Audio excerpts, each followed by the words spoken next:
네, 안녕하세요. 여러분들의 구독과 좋아요로 이 채널이 유지되고 있습니다. 네, 영상 속도는 1.5배를 추천드리는 바이고요. 네, 이번 내용은 비트코인 왜 상승을 했을까? 라고 해서 한번 또 준비를 했고요. 여러 또 위메이드 소식, 또 여러 가지 또 이슈 내용 또 준비를 했으니 재밌게 잘 봐주시길 바라겠습니다. 그리고 구독자 회원님들하고 멤버십 회원님들에게 정말 항상 응원을 해주셔서 감사하다고 말씀을 드리고 싶고요. 자, 한번 보도록 하겠습니다. 이번에 비트코인 도미넌스 추이는 계속해서 우상향 패턴을 보여주고 있는 형태이고요. 그리고 이더의 도미넌스 추이는 이제 한동안 정체되어져 있는 모습을 보여주고 있는 실정입니다. 여기서 하나 더 본다라고 하면 아무래도 이제 나스닥 형태를 한번 보고 넘어가야 되겠죠. 보게 되면 여전히 강세를 보여주고 있기 때문에 이번에도 마찬가지로 비트코인도 거의 비슷하게 좀 따라가 주고 있다라고 설명이 가능할 것 같습니다. 그럼 어떠한 이유 때문에 이번에 비트코인이 이렇게 많이 올라왔을까요? 라고 이제 볼 필요성이 있겠죠. 보게 되면 아무래도 여러 가지 작용이 있겠지만 일단 그 내용 위주 먼저 설명을 드리고 시작하도록 하겠습니다. 일단 퇴직연금이 암호화폐 투자 허용 법안에 재발이 할 예정이 이번에 또 들어갔다고 합니다. 미국 상원 의원에서 이번에 퇴직연금 401k에서 투자 옵션에 암호화폐를 추가할 것을 골자로 하는 법안이 발의했기 때문에 아무래도 선침해되는 물량을 먼저 또 준비하는 거 아니냐? 라고도 생각이 들어서 좀 자극을 시켰다라고 볼 수가 있겠고요. 그 다음으로는 아무래도 2월 1일 기준점으로 첫 번째 NFT 블록이 배치가 됐다라는 게 계속 축적이 되고 또 축적이 돼서 비트코인의 하락을 방어해주는 역할로 또 사용이 됐다라는 내용이 있습니다. 그래서 이 부분에 따른 영향성도 있을 거라고 저는 좀 추정을 하고 있는 실정이고, 그 다음으로는 아무래도 지금 미우나고나 테더와 코인베이스는 자기 갈 길 가고 있죠. 보게 되면은 야, 그냥 닥치고 나는 그냥 제 갈 길 갈게요 라고 해가지고 가고 있는 실정인데요. 왜 제가 테더를 이야기하는 이유는 USDC 분위기 추이를 보게 되면 오히려 지금 계속 여기에서 더 이상 추가적인 자금이 들어오지 않고 있다라는 게 좀 특징적 사항이고, 오히려 BUSD만 지금 난처한 입장으로 흘러가고 있다라는 것이죠. 그래서 계속해서 이렇게 줄어들고 있습니다. 줄어들면서 USDC도 생각보다 좀 애매한 위치에 있다 보니까 나는 그냥 테더는 내가 어차피 벌금 우등생이었기 때문에 그런 거 별로 신경 안 쓴다. 그냥 내가 이렇게 갈 거다 라고 볼 수가 있겠죠. 그래서 그런 측면으로 봤을 때는 충분히 이번에서도 테더 쪽에 있는 움직임을 좀 볼 필요성은 있겠다라고 볼 수가 있겠고요. 그리고 또한 저번 시간에도 이야기를 했지만 비트코인 자체가 여러 가지에 있는 스테이블 코인에 있는 규제 강도가 매우 높아지게 되면 이 크립토 시장에서도 매번 답을 찾았다라고 했죠.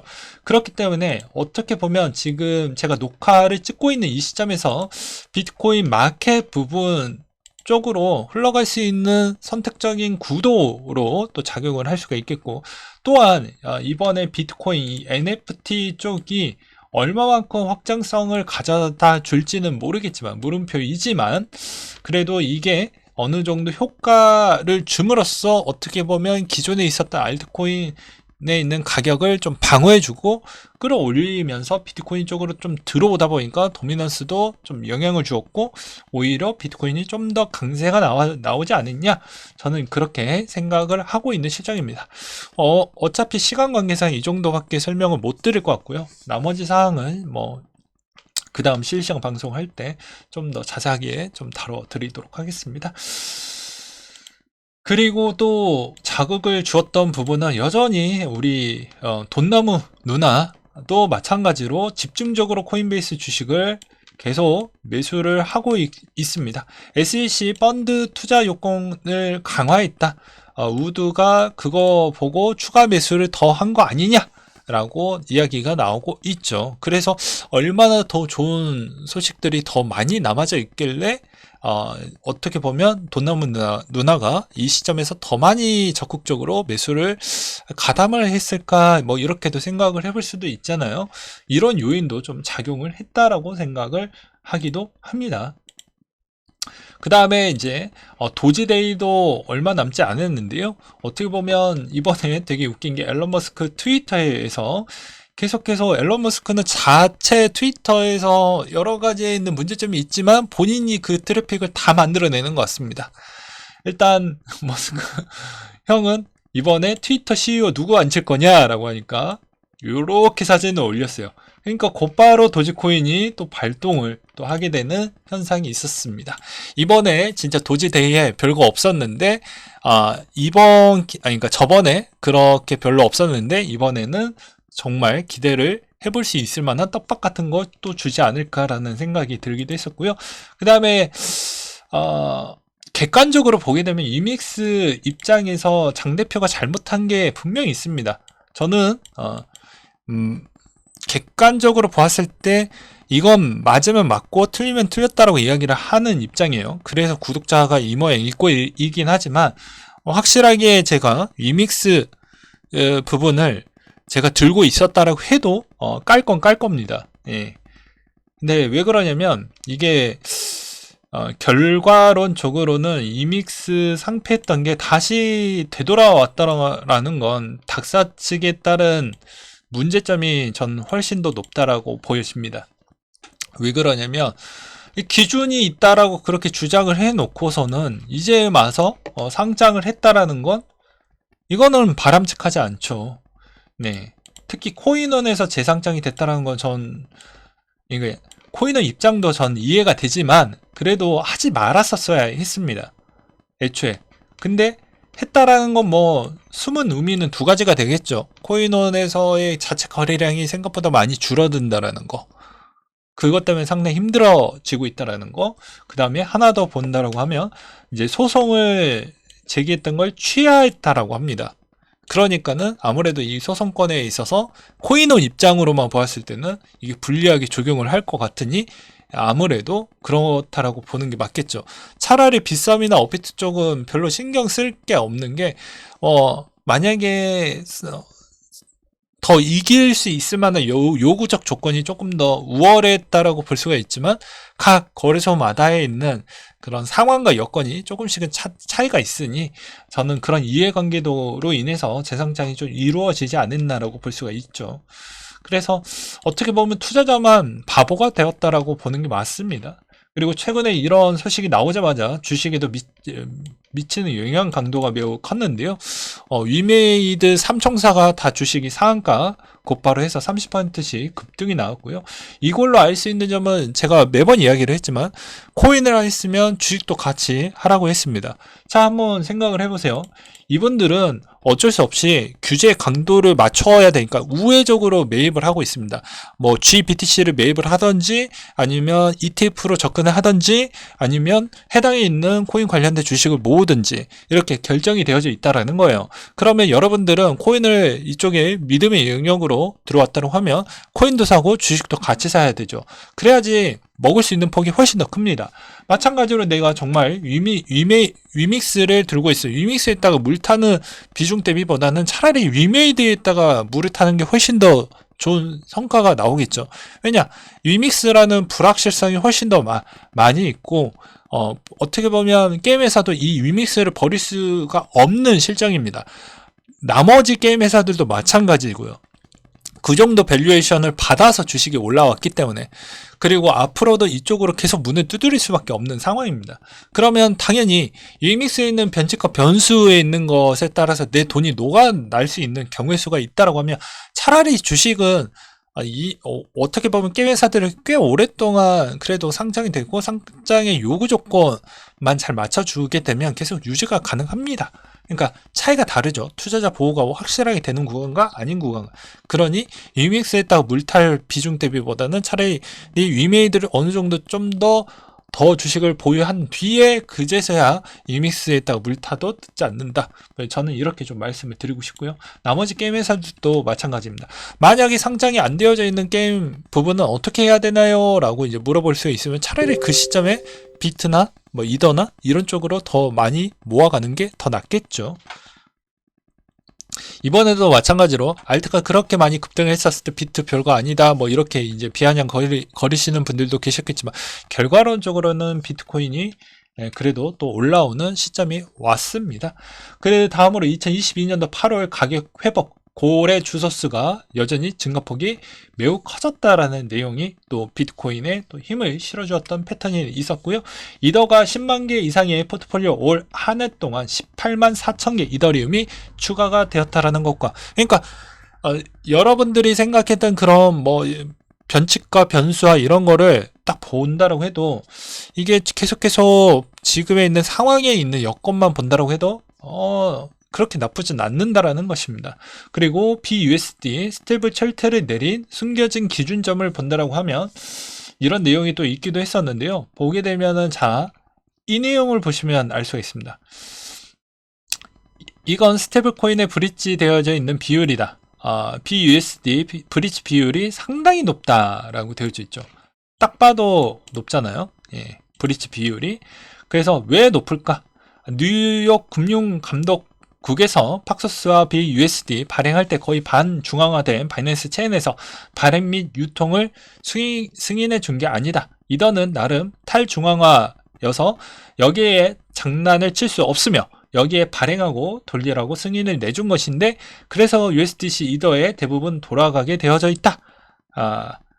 근데 여기에서도 팍서스와 BSC에 이더리움 브릿지 되어져 있는 쪽이 많은 공급이 이루어짐을 명확하게 꿰뚫어서 공격이 들어갔다라고 볼 수가 있겠죠. 근데 반면에 제가 저번에도 이야기했지만, 반면에 만약에 여기서 BUSD를 도려내고 하게 되면 이더리움이 조금 더 탈중앙화된 모델링에 더욱더 가까워지게 됩니다. 그러니까 제가 이야기를 했던 뭐 지니 기수, 나카모토 기수를 이야기를 하는 거예요.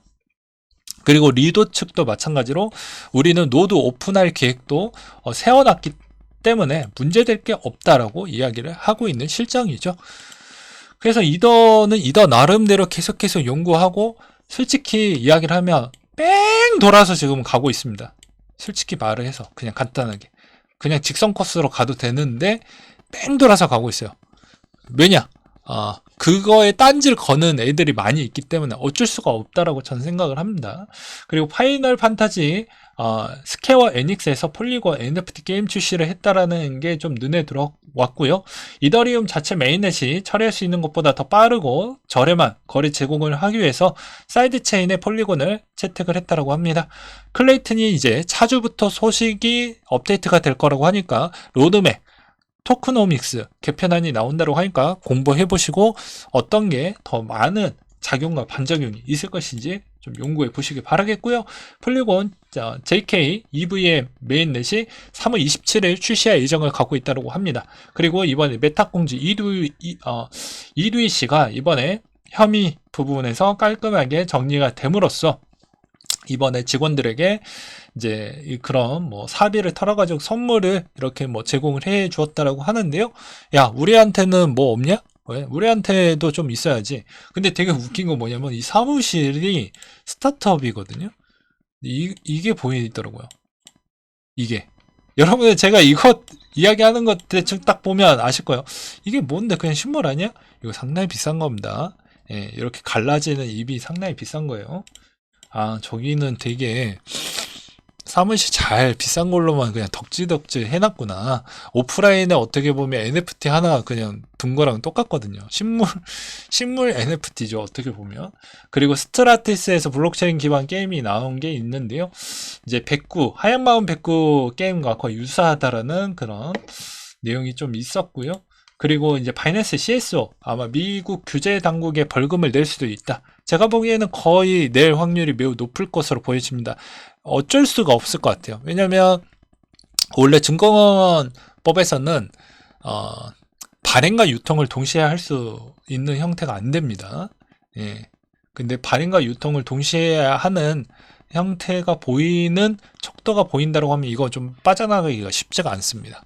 그래서 아마 이번에 이제 이더리움 쪽에 있는 저런 거를 빌미로 해서 많이 좀 공격을 하면 어쩔 수 없이 벌금을 내야 될 수밖에 없는 상황이라고 생각이 들고요. 그 다음에 실버게이트 FTX 공모 방조 혐의의 집단 소송 건이 있었다고 하는데요. 아무래도 이것도 계속해서 뭐 불거져 나오는 부분이 있는데 실버게이트가 망한다라고 저는 생각하지 않습니다. 계속 이야기를 했지만 누군가는 롱이다, 누군가는 숏이다. 그러니까 지금에 있는 이런 호가창에 누군가는 매수세로 가담하고 누군가는 팔려고 물량을 내놓는 게 계속 교차되면서 거래가 된다라고 볼 수가 있게 되겠죠.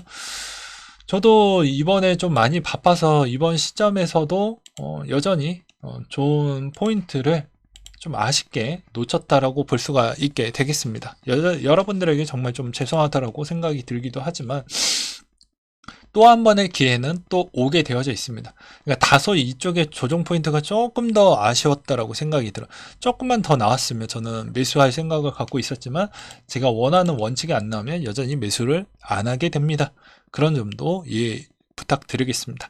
여기에서 지금에 있는 상황은 아무래도 이번에 생각보다는 또 청산 규모가 그렇게 크지 않았다라고 볼 수가 있겠고요.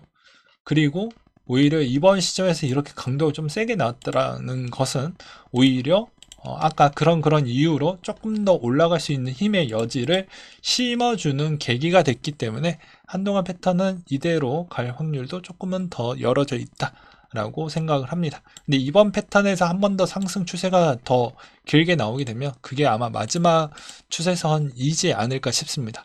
그러니까 상승에 있는 추세가 이런 추세 같은 거 이야기하는 거지, 이걸 통짜발이로. 그래서 이번 계기에서 만약에 그렇게 또 길게 나온다고 하면 그게 아마 마지막이 될 것이다 라고 말씀을 드리고 싶습니다. 왜 그러냐면 기준점은 이번에 거래소에 들어올 수 있을 만한 자금을 다 막아버리고 스테이킹 비중도 다 막아버렸죠. 그러면 거래에서 거래에 나오는 총량이 중요하게 되는데 그 총량에 있는 물량은 어느 정도를 소화해 줄 수 있을 만한 쪽은 선물밖에 없습니다. 그렇다고 해서 선물이 진짜 드라마틱하게 한쪽에 있는 베팅 쪽으로 더 세게 밀어 넣어 주어야 되는데 지금은 쉽지 않기 때문에 오히려 거래량이 많이 나오지 못한 효과로 인해서 이번에 추세가 조금 더 올라간다고 해도 그게 조금은 제한이 될 수도 있다 라는 이야기를 드리는 거예요. 네, 이상으로 마치도록 하겠습니다.